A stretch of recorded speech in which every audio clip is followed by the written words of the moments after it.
Hello everybody, this is Moses from ZAATAR Gardens, and this is episode 22 of Gardening Without Edits. In this episode, I'm going to be answering a lot of questions I've received over the years, and especially over these past few weeks, on why I have so many bees, pollinators in my garden. I'm going to show you the plants that I like to grow, and I'm going to talk about the plants that aren't present right now that I have grown to attract those bees. And of course, we're going to talk about fruit trees. I mean, I don't know of any other plant that I've ever grown to attract bees as peach trees. This is a donut peach, or fruit trees rather, sorry. This is a donut peach. Now the key is, if I have a lot of white flowered fruit trees. So I had, the dapple dandy, the flavor grenade pluot, another Santa Rosa here, a weeping Santa Rosa. I had almonds. I'll show you right now. Let me run over there. Isn't this gorgeous, this view?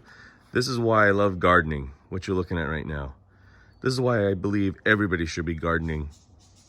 It's just captivating. But anyways, burgundy plum, almond. Sorry, I just tripped.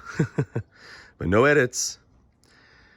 When I had a lot of white flowers or a lot of pink flowers in a certain area, I wouldn't attract as many bees.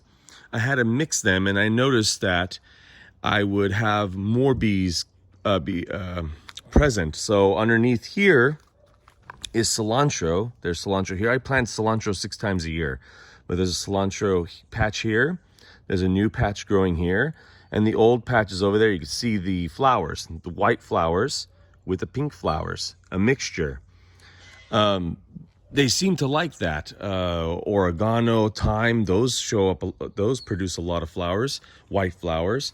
Rosemary, blue, purplish flowers. Bees love rosemary. Citrus, you want to really do that too, because like, let's say with these white sapote, which they are producing fruit, these white sapote fruit trees, a lot of bees don't like coming to them. So you need to plant flowers that the bees love. Don't forget about your edible weeds like this chickweed or dandelions. I'm very certain many of you, if you have dandelions, bees love those flowers, especially they're flowering when not many other plants are flowering, so it's providing them food. But allow these plants to produce flowers, and another white colored flower, yellow colored flower of a dandelion. The difference in colors attracts the bee. It's kind of like artwork. All these different colors on a canvas attracts more pollinators from my experience. So those are my tips on attracting bees to your garden and what kind of plants you should be planting and thinking about. There's many more things you could do. Happy gardening, everyone.